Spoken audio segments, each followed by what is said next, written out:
All right. And possibly we are live. We are still live. We're continuing to exist. Wow. Okay. So, I don't know. That crash was brought to you by Windows 11 or OBS or any number of things could have been the cause of that. It was just a total system freeze. So let's pick up from where we left off. So we just finished looking at the adventure included the mystery included kind of your introductory scene, introductory mystery, and essentially acquiring the castle in Uppsala. And the next thing was the kind of in-game prop of the Codex Occultum. And this would have been fun. I don't think, and maybe I missed it, but it would have been really nice. Oh, is there there's even a tear in there? That's interesting. There would have it would have been nice if they had this as a different kind of object. They did do a nice job of aging the pages and weathering it.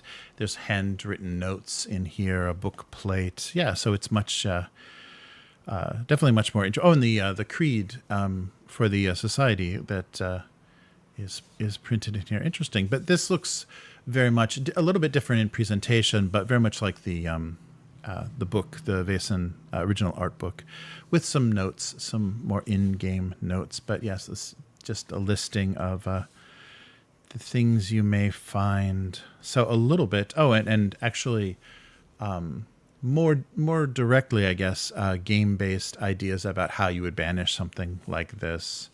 Taking action. Yeah, each of them is going to have a banishment entry as well as some in-game handwritten text. But yeah, this is really nice, and it's really nice paper. It's like an uncoated, really nice texture paper.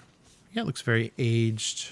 It would be nice as a hardcover with some embossing and things. But they have to. They can't include something like that in a starter set because you have to think if this goes to retail, this goes to hobby shops and has to sit on a shelf. And if there was something that nice, although saying that, I still remember my surprise of finding how nice the Forbidden Lands books were, the faux leather and the embossing on the Forbidden Lands books. Those were, I wish that was, that presentation was this. But, this is a starter set. The price point is you want to get people buying the game and playing the game, not just marveling at the production quality. But, yeah, this is nice. These are a lot of the creatures that come up in that first set of mysteries. And we'll give the player characters something to... base there. And so this is, something they could research or something that they may already know.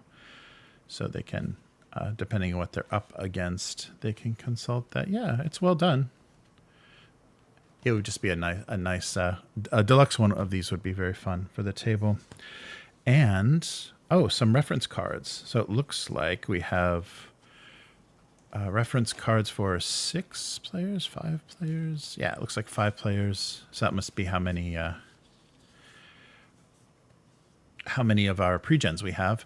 So, description of everything pretty much similar to how it was in the rule set, but basically giving you the some options and things to refer to. Yeah. And it looks, it's a nice treatment. Looks like everything's very consistent. Oh, this is nice. So this is much more Call of Cthulhu, and they did this as well with their Blade Runner and everything. But having handouts, having things that are, because look at the way it was printed. So this paper has never been folded, but the way that it was printed, they the gradation on there looks like it's an unfolded letter. But this piece of paper has never been folded. That's great. So similar to Call of Cthulhu, handouts that look like they're torn out pages, handwritten notes, and things. These are really beautiful. Really well done. Yeah, this is a... and they'll give you indications of when players should get these. Nice. Yeah, really well done. Those are beautiful. And if you have seen the Blade Runner box sets, those are individual case files. They have a lot of great handouts that things that the players can look at. But this is kind of, especially with horror games. That's kind of a tradition started by Chaosium all those years ago. Oh, good. We got some maps. So here's our character pre-gens. So these just look like, yeah, they're sheets. They're not going to be like, sometimes they give you like a trifold or something. These are just going to be literal, letter size A4 sheets. So Turum Matsias. So she's a hunter. And yeah, everything, they did a nice job of making it look handwritten like a ballpoint pen. Filled out everything. But this will give you your stats for this character. And do they give you... So that's her skill and... Oh, and kind of, yeah, basically her background, her dark secret and things in this explanation. And possibly in here some connections to the other characters. And this will be nice. If you're already playing the game, this would be nice to actually have some... kind of random NPCs you can add in. They wouldn't be part of the adventure, but something you could add in if you're like, searching very suddenly, things go sideways or the characters go off course. You can have at least some other NPCs to draw from. Franz Nordenfleet, our lieutenant officer. Nice, yeah, nice illustrations, and I think these are new. These are new character illustrations done specifically for this. I don't remember, or maybe those are the ones for the in the core book for the classes, and they just kind of flesh them out. Otto Nystrom, Blessing, so I think he's our priest. Yes. Yeah, so if we add Terry to the Vaesen campaign, I'm curious if he would go priest or soldier or police officer. I don't know. I'm curious how he will fit in with the Bruce Wayne and Alfred combo that we already have going. Right, so this is our priest. We have Selma Nilsdotter, and she looks like our author, or writer. Yes, there's our writer. All right, yeah, I don't think they don't mention the other characters. They mention their connection to the setting, to Uppsala and everything. But yeah, they don't mention their characters. Let me just check and see if people found us again after the crash. So yeah, apologies for that. All right, so we have our writer, and finally, Rasmus Frisk, our little guy, our vagabond. There we go. I don't know what they're going to call him. Yeah, playing children in horror is a little bit dicey. There are, some, children NPCs occasionally. And they don't go too far into, dismemberment and insanity and things, but there are some pretty dark topics and things. So having children as characters, player characters, is an interesting thing to kind of work around. But, it is, these will be tough kids, and more likely than not, you'll be playing, like a tough street kid or something. So that will help not make them so, so vulnerable. But, yeah. Oh, he's 19. That is a short 19. Okay, well, he's not a child. And maybe they specifically did that. Yeah, they aged him up. A 19-year-old vagabond that looks a little bit younger. And they needed to use the existing art. So that's the tiniest. He's malnourished. We'll just consider him malnourished. Oh, okay. So it's the one from the book.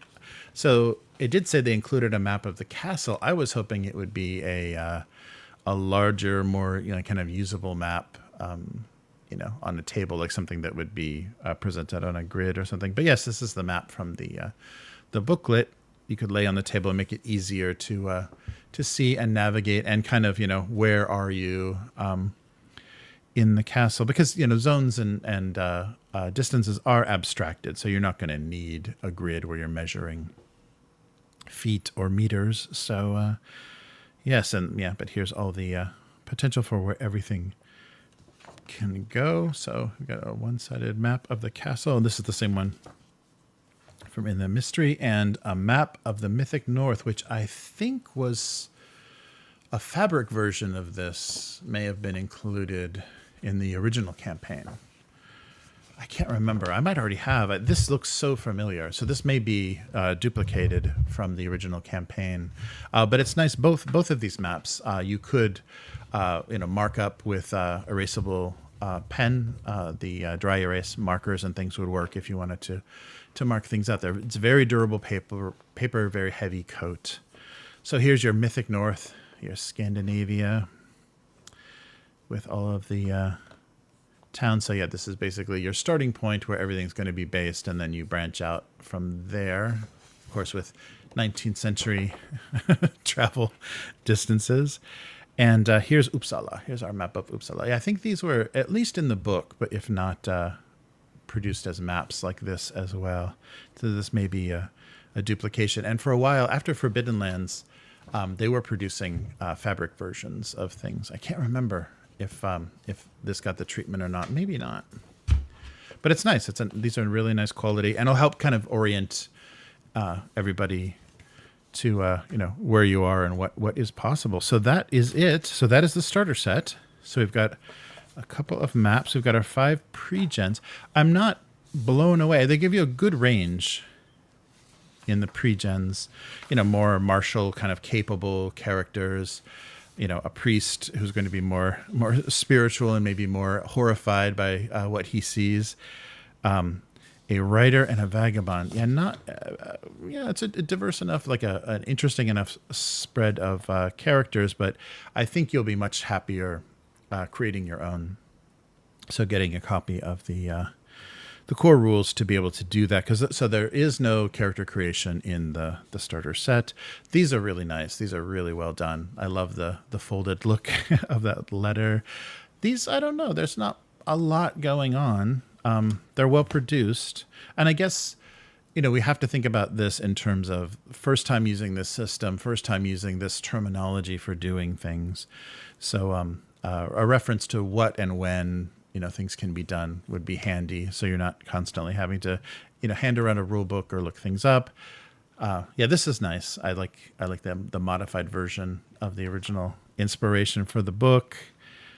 And a nice little adventure. This helps a lot, I think, kind of get you oriented. It was a little tough to. We just found our own way to get the characters into the castle. A very slim rules summary. I wish I could take away my knowledge of the game and go back to zero and see if this works, because this is not a lot of information, maybe just enough. Yeah, interesting. And I think Clarion in the chats let us know the huge financial investment that all of these names were involved in. The mythic level was no small level, but maybe they got the really cool Occultum book. And the dice, I really want to see. And that's kind of what happens, though, if you wait too long. Like if this is their second run of these dice after 5 years, maybe the factory they originally did them in is gone, or the company that did them, so they might be a little different. I can't tell. They look really white, and I'm pretty sure the original ones were kind of the resin, the plastic color was a more of a bone color, but they're beautiful. They look kind of handmade. That was the look that I really felt the original dice had. That looked like someone actually hand carved them, hand painted them. So these still have that same look. And it might be nice to have some dice of a slightly different color that you can differentiate to use. Like when you're specifically rolling an extra die for something, and it may matter to know which one is which. That could help. And then, of course, the always handy initiative cards. Wow. Well, that is the starter set. It's enough, I think. Yeah, just enough to get started. Oh, and I made the mistake. I didn't read the usual back. We would have had the spoilers of everything that's in there. Let's take a look at the back here. And do they have the? I guess because there's enough different prices, they're not gonna have the price on here. But yes, so condensed rules, they're honest about that. For action, skill, task, combat, damage, and fear. Complete introductory mystery, which I think is useful. The Codex Occultum, 5 pre-gen characters, the large format, Mythic North, and the Uppsala map. The map of Castle Gillenkrantz, which is, I was hoping that would be, more wonderful.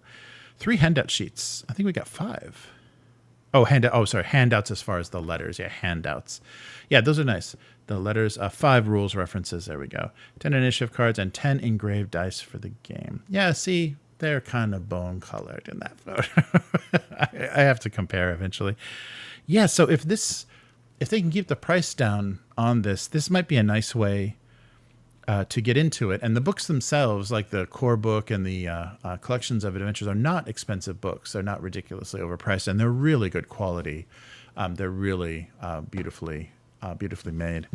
So yeah, I don't know. I wonder how much this is going to bring people in.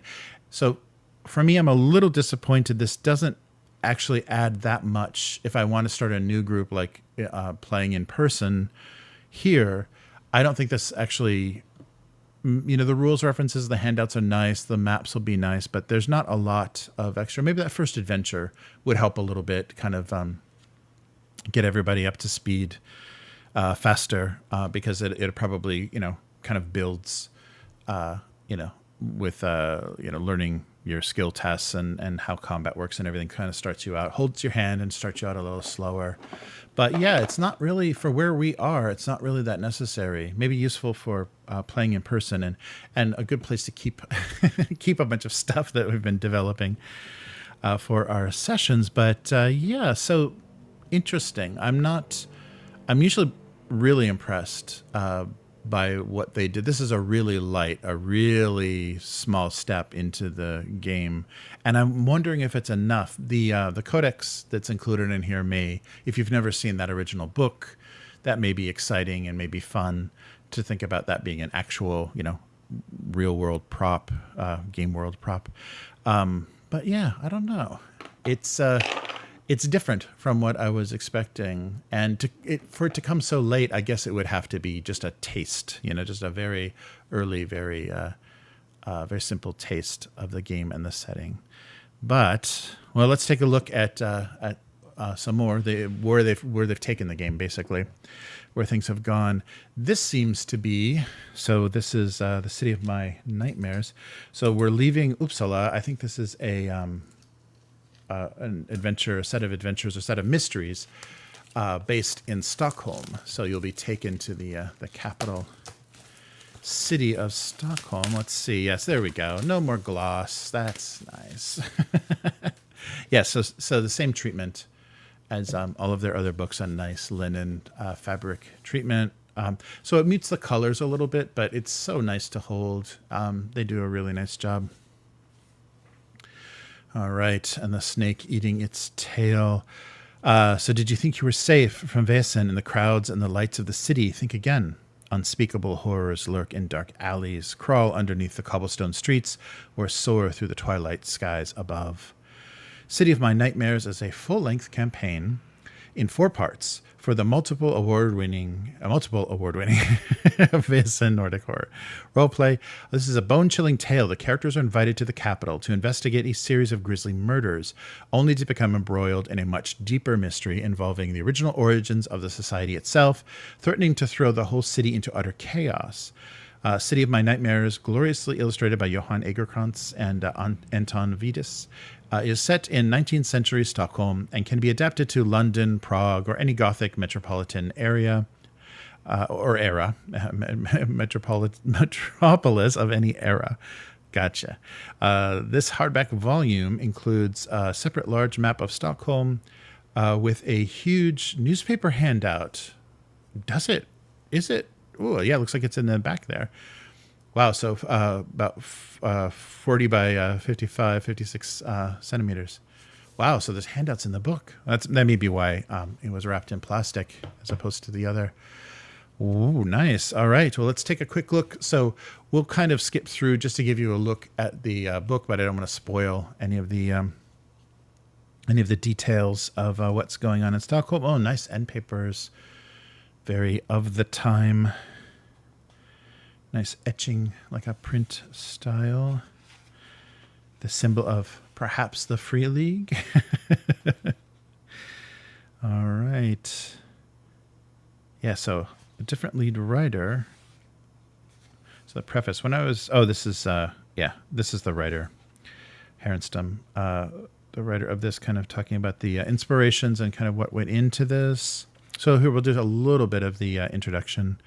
So City of My Nightmares for Vaesen is a 4-part campaign That's similar, though. So the plot spans over a year. You can easily slot it into mysteries between other mysteries between the 4 parts of this saga. To truly make it a campaign of your own, we recommend that as a game master, you connect key NPCs to the player characters or their backstories. Some of the NPCs appear several times throughout the campaign and may become characters' friends, allies, or enemies. Interesting. Nice. Whoa, a lot of locations and residences. Okay, here's our first part of the adventure. Oh, beautiful. Nice. So our map of Stockholm, the town between the bridges.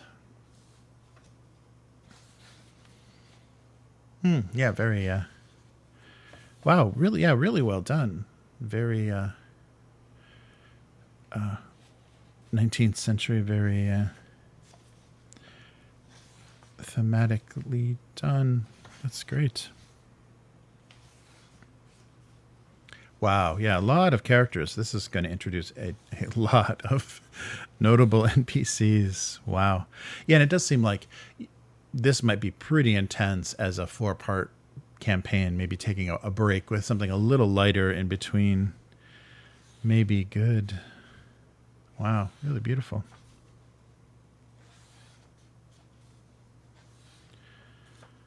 Yeah, a nice characters with a lot of description. Here's Goose Island. The villa. Oh, that's nice. That's fleshed out. Yeah, I think both Foundry and Alchemy support Vaesen well with their modules for these adventures. And they probably should be getting close to having, everything done. All right, here's our 3rd part. And okay, there is a a maze, a labyrinth, the Archive Secretum. Yeah, so they're getting closer and closer to, the origins. I guess that's what they, because they referred to that with the oath and things, you do get like little glimpses of the origins of the society. So this might get even deeper into, hopefully it's not too horrifying or too disappointing to be involved with these people and what they've been up to. And then the last part, the city of my nightmares. Nice poster. Yeah, they do a really good job. Very thematic and timely stuff. Nice.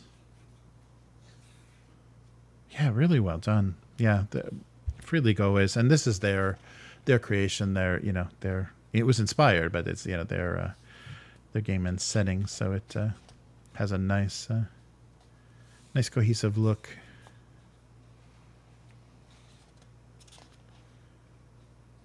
All right. Oh, nice. There's tickets, letters. Oh, so these might be the handouts that we're seeing. And so here are handouts. So that would mean that the digital version, the PDF version of that, this is the pages that you could print out. This is what you would want to print out. But we may have some of these. I don't know if we have all of them. This is quite a few. If we have all of these as handouts. But yeah, these would be what you'd want to print out if you wanted things to be handed. So it's duplicating. They showed them earlier and where they take place in the adventure. Our little index. And let's see here. So we have the end paper with the map of Stockholm and our newspaper. Yeah, they did a newspaper for Blade Runner as well. That was a nice prop. Yeah, wow. That's great. So newspaper on one side, Stockholm on the other. Yeah, nice. And very nice. This is an uncoded, so you couldn't mark this up at all. Everything would just soak right into this, including, beer and coffee and everything else. So treat this a little more gently, maybe, have something covering it. But yeah, really nicely done. That's nice that they included this as a prop in the book itself. So yeah, all of your handouts are at the end. You're probably not going to want to cut these out, but if you have the Digital version, you can print those out easily. Nice. Well, this looks quite intense and is getting you deeper and deeper into the origins of the society and kind of the. So this may be something you want to play later, or like they said, include one of the 4 adventures in between some of your other mysteries. This is kind of the alien the alien story through your X-Files. So you want to the alien abduction story. You don't want to do it all at once. To kind of space it out. Yeah, that's nice. That's well done. All right. Next, let's take a look at the other book that was produced. So this is changing the location, similar to what the Great Britain and England and Ireland did. So this is Carpathia. So as you can see, we have a very Nosferatu-looking man bat on the front here. And I can't remember if they're. No, it's not. That's not Scandinavian. So this is all going to be new stuff. Oh, and there's something in here as well. Another handout as well. So this is Mythic Carpathia. So a set of mysteries that involve Eastern Europe as opposed to England or Scandinavia. So venture into Mythic Carpathia to face vampires, Ruxaloks, Baba Yaga, and other even stranger horrors of Central and Eastern European folklore. Wander the busy streets of Prague where history and myth collide. Visit old cities, deep forests, and high mountains to face creatures beyond belief. So this beautifully illustrated hardback expansion to the award-winning Vaesen. Yes. So information about the Carpathia branch of the Society, a gazetteer of the city of Prague, a chapter with local Vaesen, 3 complete mysteries to play. So illustrated by Egerkrantz, Vitas, and Francesca Barold. So the key features are going to be information about Carpathian society called Pravda, its founders and the headquarters in Prague, the new archetype vampire hunter. So they actually add a new kind of their equivalent of a character class, the archetype. You can hunt vampires. A chapter detailing no less than 16 local mythical beings, each with backgrounds, stats, and story seeds. These include vampires, golems, the infamous Baba Yaga, and many more. 3 new complete mysteries to play set in Prague, Ukraine, and Transylvania. And a large, separate, full-color map of Mythic Carpathia and the city of Prague. I see. So similar to City of My Own Nightmares, we have a city map on one side and the area map on the other. All right. So let's take a look at what you get here. These are so beautiful. They feel great. Just holding these books is really nice. This linen treatment is very, very beautiful. All right. So similar, the stained end papers. All right. So several writers, and that's nice. If you look at the names, these are people of these regions. These are people of Eastern Europe. So they're not, just kind of inspired by Dracula movies. They're actually people that come from these backgrounds and have some knowledge. Yeah, and so here's some references. So the bibliography: Czech books, English books, Polish books, and Ukrainian books that inspired or were references for what they're using. So Mythic Carpathia explanation. The Carpathian Society, the Vaesen of Carpathia, and then the 3 parts: A Treaty of Blood, The Gathering Storm, and The Secret of Maharal. And then handouts at the end. Yeah, similar to the other book. So very similar in structure as the other book, just a very different setting. Yeah, so this is 19th century, a region torn by wars and dominated by 3 powerful empires: Austro-Hungary, the Kingdom of Prussia, and the Russian Empire. They keep a tight grip on many nations under their rule. Among those nations were countless people from various ethnic groups who have lived on these territories for centuries. They knew what strange creatures populated the night, and they learned, often the hard way, to live with them. So yes, a little bit. Oh, and some background. Yeah, that's great. Background on the Russian Empire, German Empire. Kind of. So here's that's what our map is going to look like. Wow, that is a pretty large area, isn't it? Yeah, because here's Hungary in the middle. Yeah, Poland. Yeah, so the Ottoman Empire. Wow. Great, yeah. Bohemia, traditions. This is great. An explanation of daily life, what the cities are like, military. Because this will be there's not you don't running into war or soldiers or anything so intensely in the base setting for Vaesen. So this will add a lot more to that. There's the city of Prague. So this will be our other side of our big map. History of Prague.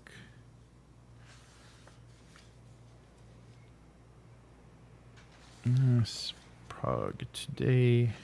Great illustrations. And they chose, it looks like some historical prints as well. So here's the Carpathian Society. So this is the extension, the the franchise of the Society for the Integration and Adaptation of Carpathian Tradition, based in Prague.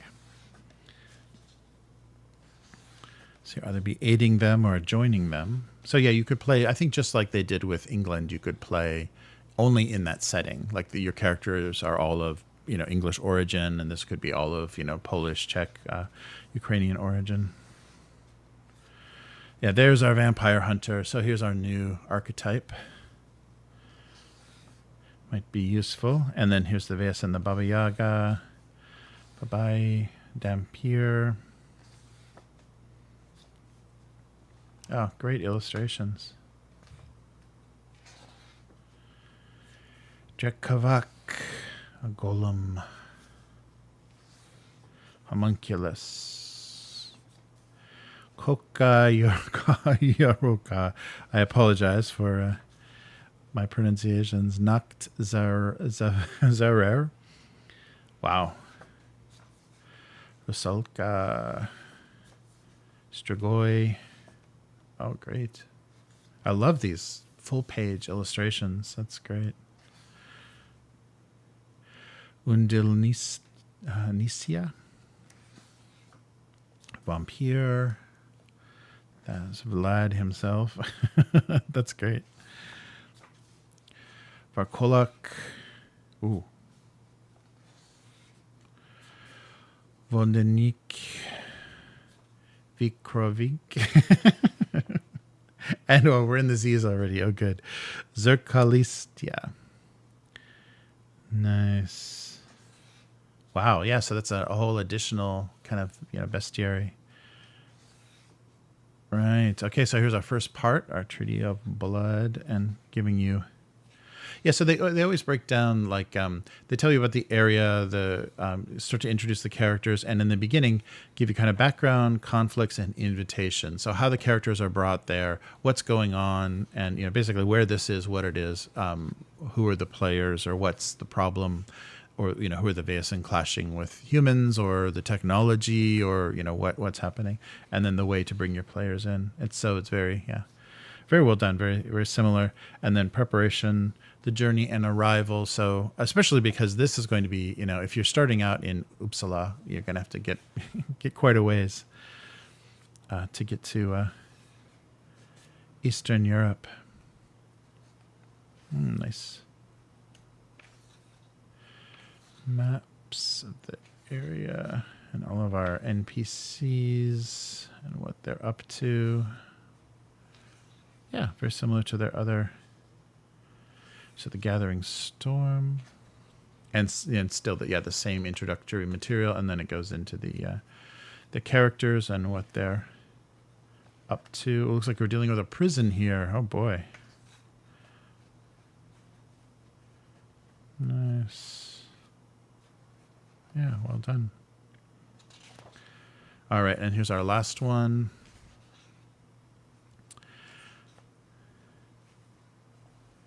Another city map. So there's Central Prague. And more NPCs.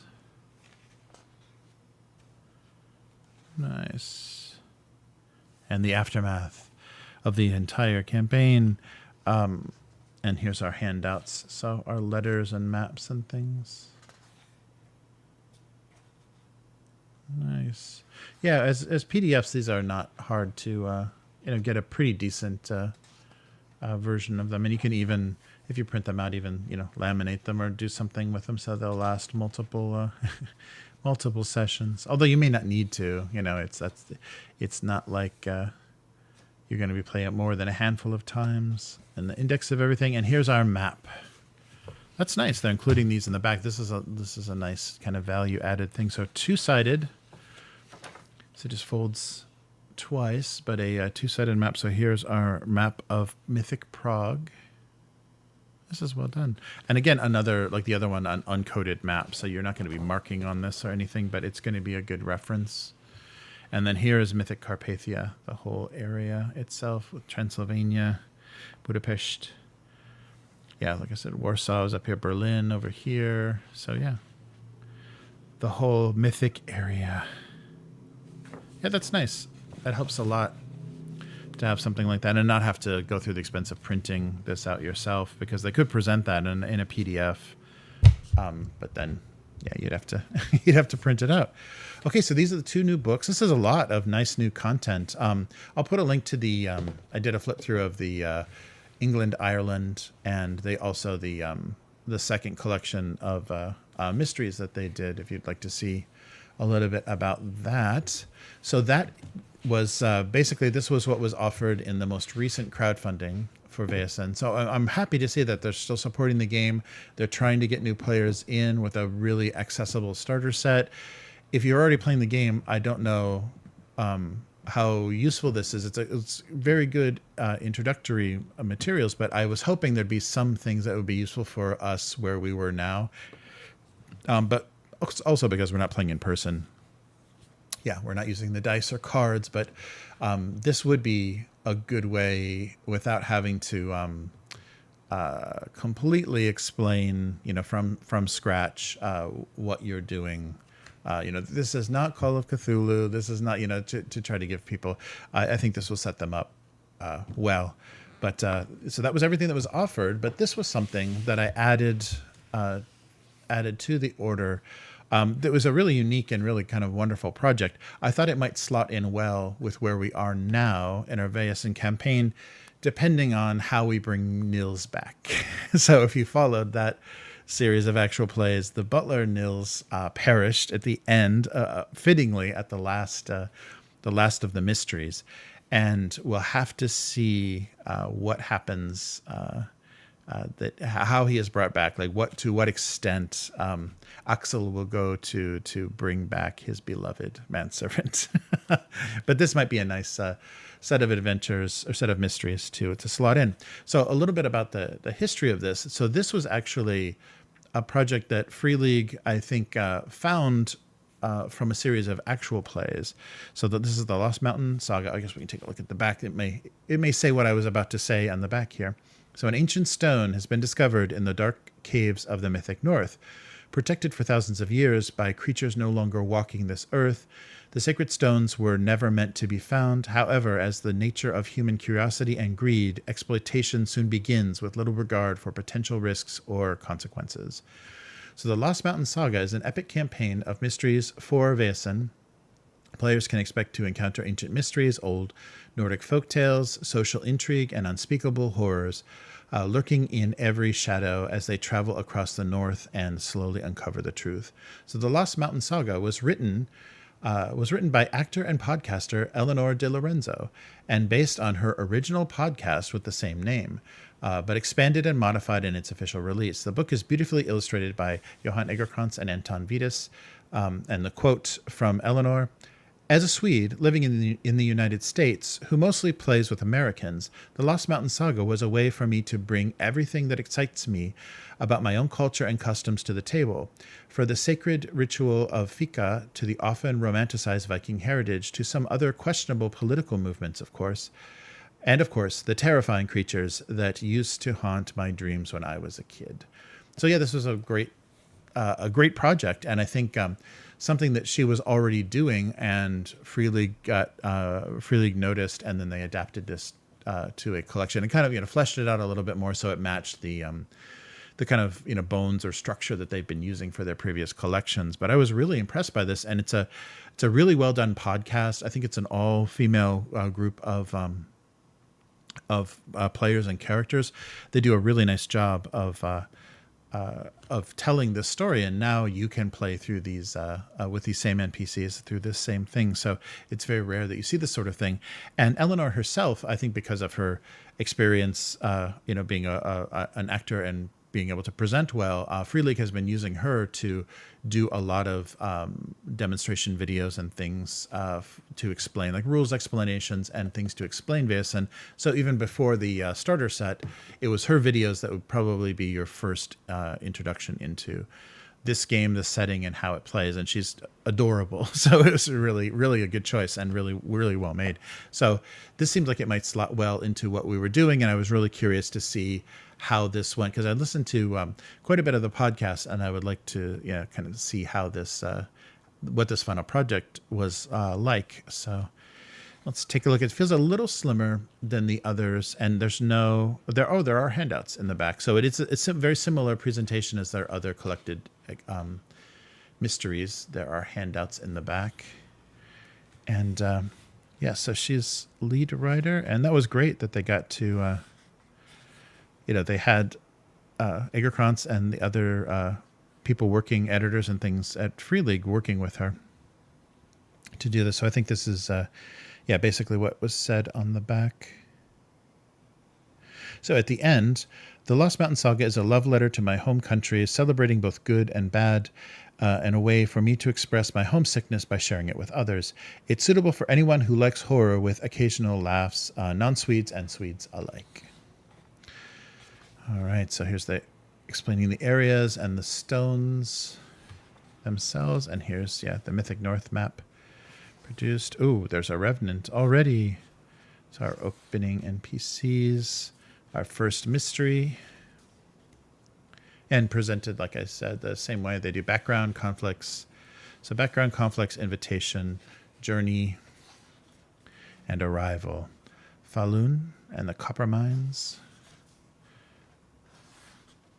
Oh, wow. There's a cross-section of the copper mine, so you can actually see how this is, how that would even work. Confrontation and aftermath. Beginning of the fall. So starting in Uppsala. So we're talking about the stones more. And same structure.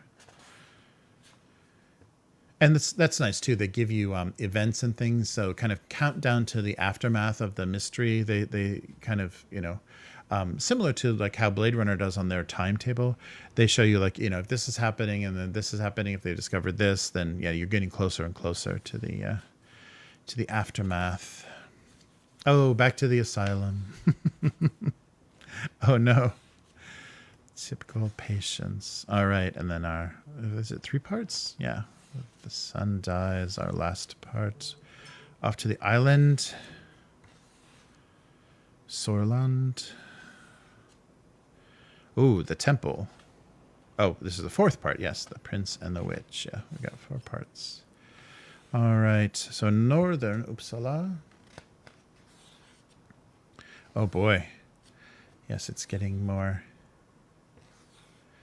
dramatic. Oh, and then the last, so the Lost Mountain Saga, our final piece. So Laponian Gates. Okay. Abyssal Mines. So more mines. I guess that's where the stones were found. Back into the mines. So the research center. Oh. And then our aftermath. So the giants of our saga. Nice. And here's all the handouts. Oh, these are, look at these, are really well done, and all, printable if you've got the digital version. And I guess you could, you literally could, it's a hardcover book, so, you'd have to cover one side of the page, but you could just present this to players this way. It's nice for them to have it in their hands, but, this does come across as, clues or letters that pasted into some kind of book, so it may work as well. But printing and physically, and also being able to hand them like, one at a time as small pieces is definitely much more fun. But there we go. And the index. Yeah, so this is a really unique project. I'm so glad Free League supports things like this, creators that are enjoying their game. And actually, I'm not sure if it was, that's the thing, I can't remember from the adventures, if it was always originally they were playing the Year Zero system, D6 system, or if they started with another system, like basic roleplay or something, and then it was kind of ported, the adventure itself was ported over. I'll have to go back and check that. But this is such a great thing for Free League to do, to support people that are, contributing to the setting, at least. All right, so that is going to do it. Apologies for the break in the middle. Hey, JJ, how's it going? And Abyss. All right, so so this is about half of the material that's already available, not including the core book. But so this was City of My Nightmares, the Stockholm kind of adventure set, the Mythic Carpathia, taking you to Eastern Europe, Poland, and Ukraine, and then the collection that was printed, I think, in between this crowdfunding and the last. This was already available by then, the Lost Mountain Saga. And I would definitely, even if you don't have interest in playing or don't think that this would work in what you're already doing, definitely listen to this podcast where they recorded their play sessions for it, because it's very enjoyable, really, really well done. And it's so good to see that it got collected like this. So this will exist forever with this game. So very cool. All right, so that is going to do it. This has been Vaesen, the horror of the Mythic North, and we have so if you're looking for something that doesn't have the baggage of Lovecraft and it's dark and there's some really horrible things, but it's also light and a little more playful. Some of the NPCs, have an interesting edge, and it's a little more fun to see what they're doing and fit them into the stories. So this might be a good option if you're don't want to play so many of the flavors of Lovecraft and want to actually have investigators, and but they already have kind of built-in abilities. They see invisible invisible creatures. It's definitely a really fun, different take on what's been kind of occult investigator type role play. So thank you so much for watching, and we will be back soon. So the weekly is coming up this week, and we will also be continuing our Call of Cthulhu play, and we'll discuss, I think we've got one more session of our current starter set, and then we will be off to decide where things go next, depending on if the investigators survive. And hopefully we will be returning to Vaesen someday soon, and either getting into the Lost Mountain Saga or something more more bizarre and a little more bloody and strange, depending on what Axel and Nils are up to. So thanks for joining me, and I will see you again soon. Upturn Table on all social media and upturntable.com. Take a look at the playlist for our actual plays for Vaesen. So see you next time. Goodbye.